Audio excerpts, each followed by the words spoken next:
नोंथांमोननि दुखु खस्थ' समाव जों मालाबा सरकारनिफ्राय नांगौ टाइमाव फैनो हायाब्लाबो बिटिआरनि इएम आरो फैदो सोरबा लोगोफोरसे हेल' लोगोफोर नोंथांमोनखौ गुबुन मोनसे भिडिअ बरायबाय ओमफ्राय लोगोफोर आं दाख्लैसो मोनसे भिडिअ हगारदोंमोन जोंहा बर' न'खरफ्रा माने मैदेर फालो फैनानै माखासे सिलिंखार जानाय दा बिथांमोननि न'खराव माने जोंहा बिटिआरनि इएम सार निलोद स्वर्गियारि सारमोना दंफैयो ओमफ्राय माखासे जोंनि जायगानि चेयारमेन सारमोनबो दंफैयो दा बिथांमोना माने मा बिबुंथि होगोन बा मा अनसुंथाइ होखो नोंथांमोना हानायसेबां भिडिअनि गेजेरजों दिन्थिनो नाजागोन बेनिखायनो आसा खालामदों नोंथांमोना भिडिअखौ जोबजासिम नायलांगोन माने आं दा थाबायलांगासिनो आरो बिथांमोननि मेहेर गोनां बिबुंथिखौ नोंथांमोनाबो खोनासं आं दिन्थिनो नाजागोन मा अनसुंथाइ मोनखो मा मोनाखै जायनाखि दाख्लै दुखु मोननांनाय न'खरफोर बिथांमोना दा बिनि थाखाय माने नोंथांमोना भिडिअखौ बयबो जोबजासिम नायलांगोन भिडिअ जाहाथे आं बेखौनो बुंनानै माने भिडिअखौ जागायनोसै फैदो दाना भिडिअ लोगोफोर ओमफ्राय आदै दाख्लैथ' जेनेबा मैदेरा न'खौ सिफायलांबाय ओमफ्राय दिनै जेनेबा सारमोना फैनानै ओरैनो सारमोना माने नोंथांनि न'खराव जेनेबा मा सहाय होखो आंनोथ' दाख्लै जाथाय जानाय हिसाबै जेनेबा साइकेल गंनै आंहा गाख्रेबलांदोंमोन नालाय मैदेरा बे गाख्रेबलांनाय हिसाबै जेनेबा सारमोना अननानै जेनेबा दिनै साइकेल गंसे रानना होफैबाय स्वर्गियारि सारा निलोद स्वर्गियारि सारा बिथांमोना रानना होना गालांबाय आं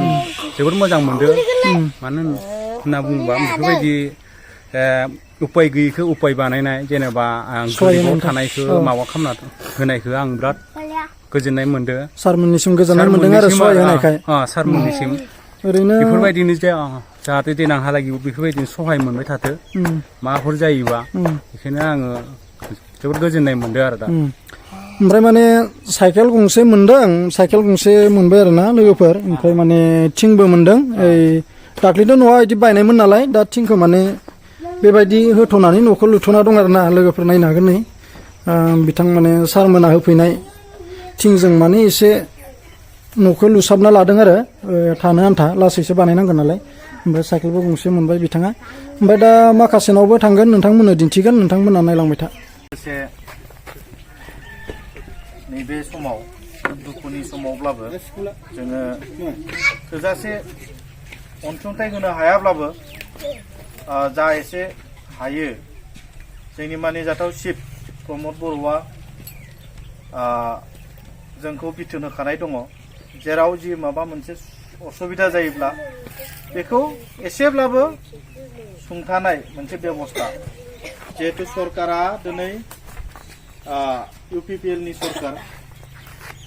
दिनै जोंजों लोगोसे जोंनि जिल्लानिनो UPPL जिल्लानि आफादगिरि रबीन्द्र बसुमतारी बिथाङा दंफैयो नोंथांमोननि दुखु खस्थ' समाव जों मालाबा सरकारनिफ्राय नांगौ टाइमाव फैनो हायाब्लाबो जोंनि पार्टिनिफ्राय UPPL दोलोनिफ्राय नोंथांमोनखौ दुखुनि समाव एसेबाबो खबर लानो फैनाय बेबायदि जेसेबां हायो एसेबां नाजादों बिथांमोना आरो जोंनि ब्लक कमिटिनि आफादगिरिजों लोगोसे गोबां बिबानगिरिफोरा एसेबाबो दुखुनि समाव खबर लाफैदों आरो जोंनिनो जोंहा इसारा बयबो सिनायो बिथाङा दङ इभान्जुएल नार्जारी बिथाङाबो नांगौ समाव हेफाजाब होफैबाय थायो समनो दा थारैनो नैबे ओनसोला गोबां समस्याजों मोगा-मोगि जानाय मोनसे ओनसोल बे समस्याजों मोगा-मोगि जानाय ओनसोलफोरखौ जोङो लासै समाधान खालामनायनि थाखाय बिटिआर सरकारा प्रमद बर'नि दैदेननाय UPPL सरकारा दिनै 3 बोसोर जानाय लोगो लोगो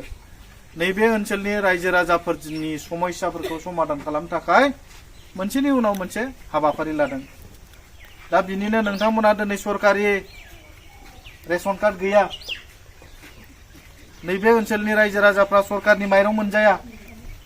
दा जोङो सरकारा रायज्लायनानै जायफोरा रेशन कार्ड गैया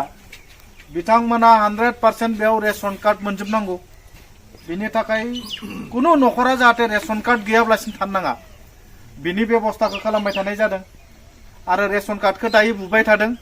नोंथांमोननि ID नाम्बार गासैबो फैजोबबाय बे बुबाय थानाय जादों आरो बेखौ साननैसोनि उनाव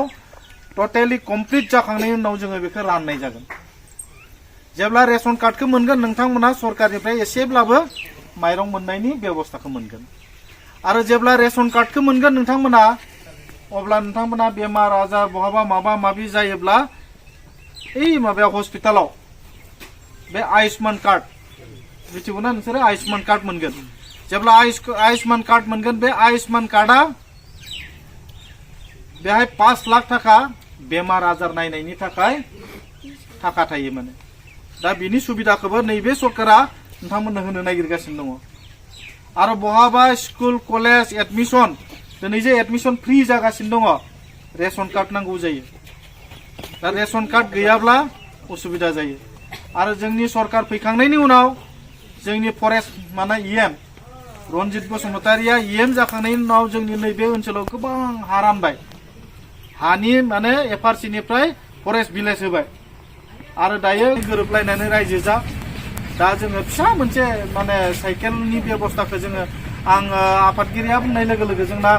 आफादगिरिया फैनानै बुंनाय लोगो लोगो जे गथ' गथायफोरा स्कुलाव थांलाय फैलाय साइकेल नङाबा बे ओनसोलाव जाया दा साइकेल नङाबानो बे ओनसोलनिफ्राय थांलाय फैलाय गथ' गथायफोरा फरायसालियाव थांनो हाया बेखायनो बुंनायखाय आं जागोन होनना बुंबाय जागोन होनना बुंनाय लोगो लोगोनो दिनै फैनानै नोंथांमोननो बेखौ गथायनो जोङो फैदों गतिके रायजो राजाफोरा खौसे जानानै खौसे थायोब्लासो माने नोंथांमोना देरहासार जागोन आरो खौसे जायाब्ला खिन्थु मा जागोन दुर्बल जागोन दा बेखायनो रायजो राजा नोंथांमोन आङो गुरै खावलायगोन फैबाय थानाय समाव माबाफोर समस्या जायोब्ला जों बेहाय फैबाय थागोन बिनि समस्याफोरखौ जों समाधान खालामनो नाजागोन गतिके गोलाव आं नोंथांमोननो मोनसे बे माबाया जोंना दैनि जगान मा होनना बुङो बे वाटार साप्लाइया नोंथांमोना बियो माने बिफां जानानै दङ सोलिया गाज्रि जानानै थाबाय वाटार साप्लाइ माने नैबे ओनसोलाव दैनि बिराद समस्या दा जायगा माने जोङो बिराद दै बेबायदि वाटार साप्लाइ बानायना होगासिनो आरो दै जगायनायनि सासे इएम हिसाबै आङो गोबां जायगायाव नोंथांमोना थांबा नुगोन दा बे जायगाफोराव दा वाटार साप्लाइ बानायगासिनो दङ नैबेहाय बानायगासिनो दङ वाटार साप्लाइ बानायनाय दै जगायनायनिनो सासे आं इएम दा बेखायनो नोंथांमोनाबो जिहेतु बियो माने बन्द जानानै थाबाय बे बन्द जानानै थानायखौ आङो अफिसार थिनहरनानै थाबैनो मा जादों मा जायाखै बिनि तदन्त खालामनानै 2024 बे दैया चालु जाफिननायनि मोनसे बेबस्था लानाय जागोन दा बेखायनो बे दैनि बेबस्थाफोरखौबो जोङो थिग खालामबाय थानो नागिरदों न'खर दै बे बेबस्थाखौ जों होनो नागिरदों माने दा गतिके रायजो राजाफोर गोलाव खोथा बुंला बयबो जिहेतु बेनिफ्राय साबायखर जासिनानै आंनि सुंद' बिबुंथि एसेबां फोजोबबाय गोजोन्थों ओमफ्राय लोगोफोर नै बिसाबो मोन नालाय न'से ओमफ्राय दाख्लैथ' माने बिथिं न' दंमोन आरो नैबे साइडआव ओमफ्राय बे न'आथ' माने दाख्लैनो सिफायखादों नालाय ओमफ्राय न'खौ दा लुफिनगासिनो आरो ओमफ्राय जोंहा सारमोन दहाय फैनानै माने थिं होलांनाया बेनो आरो नै बेबायदि दंथ'यो आरो दायो ओमफ्राय माने बिसाबा साइकेलजों लोगोसे थिं एसे मोनदों आरो नायनो हागोन नोंथांमोना ओमफ्राय दा माने आं सोंगोन आरो ओरैनो सारमोना फैनानै जेनेबा मा मदद होखो ओमफ्राय दिनैथ' जेनेबा सारमोना फैनानै ओरैनो सोर मा मदद होखो जेनेबा ओरैनो सारमोनाथ' फैनानै जोंहा निलुत सार फैदों आरो बिटिआरनि इएम आरो ना बिटिआरनि इएम आरो फैदों सोरबा लोगोसे बिदिनो इउपिपिएलनि आफादगिरि फैदों बिदिनो साइकेल गंसे होलांदों सारमोना साइकेलबो गैया खस्थ'बो मोनाखै ओमफ्राय बेखिनियानो आरो ओमफ्राय थिंबो एसे होबाय आरो ना सारमोना थिंबो होदों जोंहा थिंखौबो थिनि बान होलांबाय जोंना बे MCLA सार बिथाङा दा बेखिनियानो दे ओमफ्राय लोगोफोर नोंथांमोनाथ' नुबाय जेनेबा जोंहा सोर फैदोंमोन आरो सोर मदद होफैखो नोंथांमोनाथ' गासिबो नुबाय बेनो आरोना लोगोफोर ओमफ्राय दा माने आंबो बुंनो साननाया बेनो जोंहा मानगोनां बिटिआरनि जायनाखि इएम निलोत सरगियारि सार बिथाङाबो फैनानै खहा जानाय न'खरफोरनो एसेब्लाबो सहाय साइकेल राननानै होफैबाय बिनि थाखाय बिथांनिसिम गोजोननाय थाबाय आरो लोगोसे जोंहा जायगानिनो जायफोर बिबानाव थानाय चेयारमेन सार बिथांमोनाबो जाखिनि हानायसेबां बिथांमोनाबो थिंनि जगार खालामनानै होबाय दा बिनि थाखाय माने जोबोद गोजोननाय मोनदों न'खरनि गोबां मानसिफोरानो गोजोननाय फोरमायदों बिनिखायनो माने आसा खालामदों सारमोना बेबायदिनो इयुन समाव मदद होलांबाय थागोन हेफाजाब होलांबाय थागोन ओमफ्राय दा लोगोफोर भिडिअखौ बारा गोबाव खालामला आङो ओमफ्राय दा बयबो नायगिरिफोरखौ जायफोर आंनि भिडिअखौ नायदों गासिबो नायगिरिखौ आं मोनसे बेखौनो खावलायहरदों नोंथांमोना जाहाथे बे आंनि इउटुब चेनेलखौ बयबो अनसायगोन आरो बयबो लाइक खालामगोन शेयार खालामगोन साबस्क्राइब खालामना होगोन भिडिअखौ नायो नाथाय नोंथांमोना बांसिनानो माने साबस्क्राइब खालामाखै आसा खालामदों नोंथांमोननि थाखाय हानायसेबां मोजां नटिफिकेसन भिडिअफोर बा ब्लगानो होन फेमिलि ब्लग आं गोबां रोखोमनि ब्लगफोर आं लाबोनो हानायसेबां आंनिफ्राय नाजागोन जास्ट नोंथांमोननिसिम आं बेखौ आर'ज खावलायहरदों नोंथांमोना जाहाथे आंनि भिडिअखौ नायनानै मोजां मोनगोन आरो चेनेलखौ जोबनायाव माने बयबो लाइक शेयार साबस्क्राइब खालामना होगोन लोगोफोर ओमफ्राय दिनैनि भिडिअखौ बारा गोबाव खालामबाय थाला माखासे गंनैसो न'खर दंबावोमोन बिथांमोननोबो आं बिथांमोननि न'खरखौबो आं देखायबाय थास्लाबासै नोंथांमोननो भिडिअआबो गोबां गोलावद्राय जायो जियानो जा मोन्दों गासैबो समानैनो मोन्दों बेनिखायनो आं बुंनो सानो नोंथांमोना भिडिअखौ नायना बयबो मोजां मोनगोन आरो जोबनायाव बयबो लाइक शेयार साबस्क्राइब खालामगोन आसा खालामबाय आरो दिनैनि भिडिअखौ बेखिनियाव दोनथ'बाय बाय बाय लोगोफोर